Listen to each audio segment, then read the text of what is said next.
देखिए, preposition English grammar का एक ऐसा टॉपिक है, यदि आपको ये अच्छे से समझ में आ गया कि कौन सी प्रीपोजिशन का यूज हमें कहाँ पर करना है और वो कौन सा सेंस निकालता है, तो ये लगा लीजिए कि आपके जो सेंटेंस है ना वो जल्दी से रॉन्ग नहीं होंगे। आप जो असलियत में सेंटेंसेस बनाना चाहते हैं, जो सेंस उसका निकालना चाहते हैं, वो ही सेंस निकलेगा। तो चलिए आज की वीडियो को स्टार्ट करते हैं और आज हम सीखते हैं प्रीपोजिशंस। और प्रीपोजिशंस के अलावा मैं इसमें कुछ ऐसे वर्ड्स की मिक्सिंग भी करूंगा जो कि आपकी स्पोकन इंग्लिश के लिए ज्यादा इंपॉर्टेंट हैं। तो चलिए स्टार्ट करते हैं। तो सबसे पहला जो वर्ड है हमारा वो है थ्रू आउट, जिसका मतलब होता है पूरा या फिर सारा। जैसे आप बोलते हैं ना कई बार वो पूरा समय खेलता ही रहता है, तुम सारा समय मोबाइल ही चलाते रहते हो, तो वो वाला पूरा या सारा है ये। इसमें देखिए, जैसे कि उसके भाषण के दौरान हम पूरे समय बात कर रहे थे, तो कैसे बोलेंगे? We were talking throughout his speech, यानी कि उसके जो भाषण था, उसने जो भाषण दिया था, स्पीच दी थी, उसके पूरे भाषण के दौरान हम बात कर रहे थे। मान लीजिए कि आप किसी की रैली में गए थे, किसी मंत्री की में, आप वहां पर आप उसने जब भाषण दे रहा था, आप पूरे दिन भर बात कर रहे थे उस टाइम पर, ठीक है। तो वहां पर आप थ्रू आउट का यूज करते हैं। ये जो सेंटेंस है ये पास्ट के कंटिन्यूअस का है। नेक्स्ट देखिए, वह रात भर नहीं सो सका, ये मॉडल्स के द्वारा बनेगा सेंटेंस। तो कैसे बोलेंगे? He couldn't sleep through out the night, he couldn't sleep through out the night. तो आप जानते हैं कुड का इस्तेमाल हम कहां पर करते हैं? कोई किसी काम को कर सका या फिर कर पाया, या फिर नहीं कर सका या नहीं कर पाया, वहां पर भी हम कुड का इस्तेमाल करते हैं। और ये वाला जो सेंटेंस था मैंने बताया था, ये पास्ट के कंटिन्यूअस का है, क्योंकि इसमें वाज वर्ब का इस्तेमाल हुआ है और वर्ब में आईएनजी लगा हुआ है, ठीक है। तो इस तरह से आप इसको देख सकते हैं। नेक्स्ट जो है हमारा, उसका नाम है रिगार्डिंग। रिगार्डिंग का मतलब होता है किसी चीज के संबंध में। जब आप किसी चीज के संबंध में बातचीत करते हैं तो वहां पर आप रिगार्डिंग का इस्तेमाल करते हैं। जैसे कि क्या आपके पास इससे संबंधित कोई जानकारी है? मान लीजिए कोई वस्तु हो सकती है, कोई चीज हो सकती है जिससे संबंधित आप किसी से कोई जानकारी लेना चाहते हैं। अब आप उससे कोई सवाल करते हैं, क्या पूछते हैं? Do you have any information regarding it, इसके मतलब बारे में आपके पास कोई जानकारी है ना। तो इससे संबंधित रिगार्डिंग, रिगार्डिंग मतलब किसी चीज के संबंध में। मैं तुमसे तुम्हारे जीवन से संबंधित प्रश्न पूछना चाहता हूं, तो कैसे बोलेंगे? I want to ask you a question concerning your life. अच्छा, यहां पर मैंने इस वर्ड का यूज किया है, बाकी आप इसके स्थान पर रिगार्डिंग का यूज कर सकते हैं, रिगार्डिंग योर लाइफ। और आप कंसर्निंग को बोलना चाहते हैं तो इसको भी बोल सकते हैं, कोई दिक्कत नहीं है, ठीक है। तो यहां पर आपने दो वर्ड सीख लिए हैं कि इसका मतलब भी के संबंध में और कंसर्निंग का मतलब भी के संबंध में होता है। नेक्स्ट है बियॉन्ड। बियॉन्ड का मतलब होता है किसी चीज के पार जो दिख ना रहा हो। किसी ऐसी चीज के पार कोई वस्तु है, लेकिन वो वस्तु है वहां पर, लेकिन अभी फिलहाल हमें नहीं दिख रही है। मान लीजिए कि ऊपर जैसे आकाश है ना, आकाश है हमारा, ब्रह्मांड है, तो हमारे जो बादल हैं, बादलों के पार भी कुछ ना कुछ तो है, चांद तारे और भी बहुत सारी दुनियाएं हैं, लेकिन वो हमें दिख नहीं रही है ना। है तो सही है लेकिन दिख नहीं रही है। हमें पक्का पता है कि कुछ ना कुछ तो है इसके पार, लेकिन जो हमें दिखता ना हो उसके लिए हम बियॉन्ड का इस्तेमाल करते हैं। तो कैसे बोलेंगे? आसमान के उस पार क्या है, तो कैसे बोलेंगे? What is beyond the sky, what is beyond the sky, आसमान के उस पार क्या है। क्या तुम कभी उन पहाड़ियों के उस पार गए हो? क्या तुम कभी उन पहाड़ियों के उस पार गए हो? मान लीजिए कि पहाड़ी है, अब पहाड़ के आप दूसरी तरफ खड़े हैं और आप बात कर रहे हैं उसकी दूसरी की तरफ जाने की थी, तो आप कैसे बोलेंगे? क्या आप कभी पहाड़ियों के उस पार गए हो, यानी कि दूसरी तरफ। तो कैसे बोलेंगे? Have you ever gone beyond those hills, क्या आप पहाड़ियों के कभी उस पार गए हो। तो ये वाला जो सेंटेंस है ना, ये वाला आपका प्रेजेंट के परफेक्ट का है, ठीक है, और उसमें भी ये इंटरोगेटिव वाला सेंटेंस है। और ऊपर वाला जो है वो आपका डबल एच फैमिली वाले वर्ड से मिलकर बना हुआ है, ठीक है। नेक्स्ट देखिए, यदि अभी तक आपने हमारे कोर्स को ज्वाइन नहीं किया है तो हमारे कोर्स का लिंक आपको नीचे डिस्क्रिप्शन बॉक्स में मिल जाएगा, वहां से जाकर आप उसको ज्वाइन कर सकते हैं। इसमें हमने बेसिक से एडवांस लेवल तक इंग्लिश ग्रामर को कवर किया है। इंग्लिश के सभी क्लास नोट्स आपको मिलेंगे, बच्चों के साथ प्रैक्टिस करने का मौका, A to Z video lectures, practice quiz, course certificate, सब कुछ आपको मिलेगा। लिंक मिलेगा डिस्क्रिप्शन बॉक्स में, प्राइस है 299, ठीक है। और यदि आप हमारी ई बुक्स परचेज करना चाहते हैं तो इनका लिंक भी आपको नीचे डिस्क्रिप्शन में ही मिल जाएगा, वहां से जाकर आप इनको भी ज्वाइन कर सकते हैं। तो चलिए आगे बढ़ते हैं। अब नेक्स्ट वर्ड है हमारा अक्रॉस। अक्रॉस का मतलब होता है किसी चीज के पार। अच्छा, बियॉन्ड का मतलब यही था किसी चीज के पार, लेकिन वो वाली वस्तु थी जो हमें दिख ना रही हो, लेकिन उसके पार कुछ ना कुछ है। लेकिन जब हम अक्रॉस की बात करेंगे तो इसका मतलब है कि आपके पास कोई वस्तु है, मान लीजिए आप सड़क है, सड़क के आप लेफ्ट में खड़े हैं और आप राइट में जाना चाहते हैं, तो वो वाला वहां पर आप इस वाले पार के लिए अक्रॉस का यूज कर सकते हैं, सड़क के दूसरी पार या दूसरी तरफ। जैसे कि रोड के उस पार मेरी दुकान है, रोड के उस पार मेरी दुकान है, यानी कि रोड के दूसरी तरफ मेरी दुकान है, अपोजिट डायरेक्शन में। तो कैसे बोल सकते हैं, there is my shop across the road, there is my shop across the road. Road के उस तरफ, सड़क के उस तरफ मेरी दुकान है, दूसरी तरफ, ठीक है। और पहाड़ के उस पार नदी बहती है, पहाड़ के दूसरी तरफ नदी बहती है। तो आप यहां पर बियॉन्ड का इस्तेमाल भी कर सकते हैं यदि आपको वो नदी अभी फिलहाल दिख नहीं रही है लेकिन वहां पर है और आप बता रहे हैं उसके बारे में, वरना आप अक्रॉस का इस्तेमाल कर सकते हैं। कैसे बोलेंगे, a river flows across the hills, a river flows across the hills. अच्छा, ऊपर वाला सेंटेंस आप सोच रहे होंगे सर ये कौन से टेंस का है, हमें तो समझ में नहीं आ रहा। नीचे वाला जो सेंटेंस है ये भी हमें समझ में नहीं आ रहा। तो नीचे वाला तो है प्रेजेंट के इंडेफिनिट का, और ऊपर वाला जो सेंटेंस है ये क्या है, ये एक तरह से एक सिंपल सेंटेंस है, ये टेंस की कैटेगरी में नहीं है। यहां पर देखिए कोई काम नहीं हो रहा, बल्कि हम किसी चीज के बारे में इंफॉर्मेशन दे रहे हैं किसी को, है ना, कि मेरी दुकान उसके पार है, उसके पार है, वो कैसा लड़का है, अच्छा है, बुरा है, कैसा है ना। तो यहां पर हम इंफॉर्मेशन दे रहे हैं, तो ये सिंपल सेंटेंसेस का है। और नीचे वाला आपका प्रेजेंट इंडेफिनिट का है, क्योंकि उस पार जो नदी है वो हमेशा ही बहती रहती है। नेक्स्ट है थ्रो, जिसका हिंदी में मतलब होता है किसी चीज के आर पार देखना। थ्रो का मतलब क्या होता है, किसी चीज के आर पार देखना।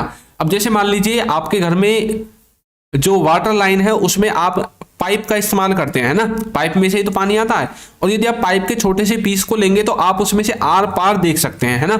तो उसके लिए हम थ्रो का इस्तेमाल करते हैं। या फिर आप अपने जंगले के द्वारा, खिड़की के द्वारा, अपने डोर दरवाजे के द्वारा, है ना, और बहुत सी ऐसी चीजें हैं जिनको इस्तेमाल करके आप आर पार देख सकते हैं। तो जो हम किसी चीज का इस्तेमाल करके आर पार देखते हैं, आर पार आते जाते हैं, तो वहां पर हम थ्रो का इस्तेमाल करते हैं। जैसे कि मैं इस पाइप में से तेरे को देख सकता हूं, है ना। छोटा सा पाइप आपके पास, बच्चे करते हैं ना ऐसे उत्पादों को कि भाई हाथ में ले लेते हैं पाइप को और उसमें से दूरबीन की तरह देखते डोलते हैं, तो मतलब थ्रो दिस पाइप। तो कैसे बोलेंगे, आई कैन सी यू, मैं तुम्हें देख सकता हूं, थ्रो दिस पाइप, इस पाइप के द्वारा, इस पाइप में से या पाइप से द्वारा, ठीक है। मैं एक गली से गुजर रहा था, मैं एक गली से गुजर रहा था, तो कैसे बोलेंगे, I was passing throw A street, I was passing throw A street. Street का मतलब होता है गली और पास का मतलब होता है गुजरना। तो ये वाला जो सेंटेंस है पास्ट के कंटिन्यूअस का है, और ऊपर वाला जो सेंटेंस है ये आपके मॉडल वर्ब के द्वारा बना हुआ है, एक एबिलिटी को दिखा रहा है ना, मैं देख सकता हूं इसमें से तुमको। तो कैन का इस्तेमाल हम कहां पर करते हैं, जब हम किसी की एबिलिटी को दिखाते हैं, किसी की क्षमता को दिखाते हैं, कार्य करने की क्षमता को दिखाते हैं, तो वहां पर हम थ्रो का किसका, कैन का इस्तेमाल करते हैं। और थ्रो का मतलब है आर पार या किसी चीज के द्वारा किसी चीज के आर पार जाना या देखना या कोई काम करना। नेक्स्ट है आउट ऑफ। आउट ऑफ का हिंदी में मतलब होता है किसी चीज के बाहर या फिर किसी चीज में से। जब आप किसी चीज के बाहर बोलते हैं या फिर किसी चीज में से, जैसे मान लीजिए 50 में से आपको 40 अंक प्राप्त हुए, तो आउट ऑफ 50 बोलते हैं ना कई बार, जब आप स्कूल में कॉलेज में पढ़ते थे, एग्जाम देते थे, सेशनल देते थे, है ना। और किसी चीज के बाहर, आउट ऑफ द विलेज कई बार आप बोलते हैं, वो गांव के बाहर है, तो कैसे बोलेंगे, वह गांव से बाहर कभी नहीं गया, तो कैसे बोलेंगे, he never went out of village, he never went out of village, वो गांव से बाहर कभी नहीं गया, ठीक है। तो इस तरह से आप बोल सकते हैं। उसे 50 में से 50 अंक मिले, तो कैसे बोलोगे, ही गॉट 50 आउट ऑफ 50। तो देखिए दोनों में हमने आउट ऑफ का इस्तेमाल किया है, ठीक है, 50 में से या फिर किसी चीज के बाहर। नेक्स्ट है राउंड। राउंड का मतलब होता है किसी चीज के चक्कर लगाना, जैसे अराउंड का आप इस्तेमाल करते हैं ना, इसी तरह से किसी चीज के चारों तरफ की जब आप बात करते हैं या चारों ओर की बात करते हैं तो आप राउंड का इस्तेमाल करते हैं। जैसे कि पृथ्वी सूर्य के चारों ओर घूमती है, पृथ्वी सूर्य के चारों ओर घूमती है, तो कैसे बोलोगे, the earth moves round the sun, the earth moves round the sun, पृथ्वी जो है सूर्य के चारों ओर घूमती है। ये वाला जो सेंटेंस है ये प्रेजेंट के इंडेफिनिट का है, क्योंकि ये काम ऐसे हैं जो यूनिवर्सल ट्रूथ हैं, जो हमेशा होते रहते हैं, होते रहे हैं और होते ही रहेंगे, ठीक है, ऐसे वर्ड्स। तो देखिए, लोग घर के चारों ओर जमा हो गए, घर के चारों ओर जमा हो गए, जमा होने को कहते हैं गैदर्ड होना। कैसे बोलेंगे, people gathered round the home या फिर राउंड द हाउस, दोनों में से किसी का भी इस्तेमाल करते हैं। तो जो लोग हैं वो घर के चारों ओर जमा हो गए, गैदर्ड होना, ठीक है। नेक्स्ट है अमंग। अमंग का मतलब होता है बीच में, मोर देन 2 पर्सन, जब 2 से ज्यादा व्यक्तियों के बीच में कोई व्यक्ति हो तो उसको बोलने के लिए हम अमंग का इस्तेमाल करते हैं। जैसे कि वे खुद के बीच बात कर रहे थे। मान लीजिए कि आपके पापा जी हैं और संडे का दिन था। अभी संडे के दिन तो सब बाहर घूमते हैं, है ना, एंजॉय करते हैं। तो आपके पापा जी भी चले जाते हैं अपने दोस्तों में, गली मोहल्ले में मिलने के लिए। अब वहां पर आपकी मम्मी क्या बोलती है कि भाई जाकर अपने पापा को बुला लाओ। अब आप गए अपने पापा को बुलाने के लिए। अब आपने दूर से ही देखा कि आपके पापा जी तो 4-5 मतलब आदमियों में खड़े हैं और बातचीत कर रहे हैं, खुद के बीच बातचीत कर रहे हैं। तो आपने उनको बुलाना सही नहीं समझा, तो आप घर आकर बोल रहे हैं कि वे खुद के बीच बात कर रहे थे, वहां पर खड़े थे। तो कैसे बोलेंगे? They were talking among themselves. They were talking among themselves. हम आपस में अध्ययन कर रहे थे। तो कैसे बोलेंगे? We were studying among ourselves. We were studying among ourselves. हम आपस में अध्ययन कर रहे थे। जब भी आप अमंग दिखे आपको लिखा हुआ कहीं पर, तो आपको समझ जाना है कि मोर देन 2% की बात की जा रही है। नेक्स्ट है अबव। अबव का मतलब होता है किसी चीज के ऊपर। जैसे कि आपके ऊपर पंखा है ना, आपके ऊपर छत है। अब आप अपने रूम में बैठे होंगे, कहीं ना कहीं तो होंगे ही घर में, तो आपके ऊपर छत तो है ना, आपके ऊपर पंखा भी होगा यदि आप कमरे में है तो किसी चीज के ऊपर। तो कैसे बोलेंगे? प्यार पैसे से ऊपर है। तो कैसे बोलेंगे? Love is above money. Love is above money. प्यार पैसे से ऊपर है। ज्ञान सबसे ऊपर है। तो बोलेंगे knowledge is above all. Knowledge is above all. ज्ञान सबसे ऊपर है। तो इस तरह से आप अबव का इस्तेमाल कर सकते हैं, के ऊपर। नेक्स्ट है आफ्टर। आफ्टर का मतलब होता है बाद में या फिर किसी के पीछे पड़ना। उसमें आप रन के साथ लगा देते हैं, आफ्टर के साथ, जब किसी के पीछे पड़ते हैं। जैसे पुलिस चोर के पीछे पड़ी रहती है, आजकल लड़के लड़कियों के पीछे पड़े रहते हैं, तो उसमें आप रन आफ्टर लगा देते हैं। ठीक है, तो इसका मतलब होता है बाद में। कैसे बोलेंगे? वह अपने दोस्तों के बाद पहुंचा। तो एक ये वाला बाद हो गया जिसे हम आज तक जानते हैं। तो कैसे बोलेंगे? ही रीच्ड। वह पहुंचा, पास्ट का इंडेफिनेट है। आफ्टर हिज फ्रेंड्स, अपने दोस्तों के बाद। ही रीच्ड आफ्टर हिज फ्रेंड्स। वह अपने दोस्तों के बाद पहुंचा। एक पुलिस चोर के पीछे पड़ी थी। तो बोलेंगे the police were after the thief. The police were after the thief. तो पुलिस जो थी ना वो चोर के पीछे थी। ठीक है, तो इस तरह से आप आफ्टर का इस्तेमाल कर सकते हैं। नेक्स्ट है बीनीथ। बीनीथ का मतलब होता है दो जगह के बीच में। जब दो जगह के बीच में कोई जगह होती है। अच्छा, कैसे? आपको एग्जांपल से समझाता हूं। मान लीजिए कि आपका जो घर है उसमें 3 फ्लोर है। एक सबसे टॉप वाला फ्लोर है और एक ग्राउंड फ्लोर है, नीचे वाला। ठीक है, अब टॉप वाले फ्लोर में और ग्राउंड फ्लोर के बीच में जो फ्लोर है वो क्या है? 2 जगहों के बीच में है, ऊपर वाले के और नीचे वाले के बीच में। तो इसे आप बीनीथ के द्वारा बता सकते हैं। जैसे कि मैं आम के पेड़ के नीचे बैठा था। तो बोलोगे I was sitting beneath the mango tree. I was sitting beneath the mango tree.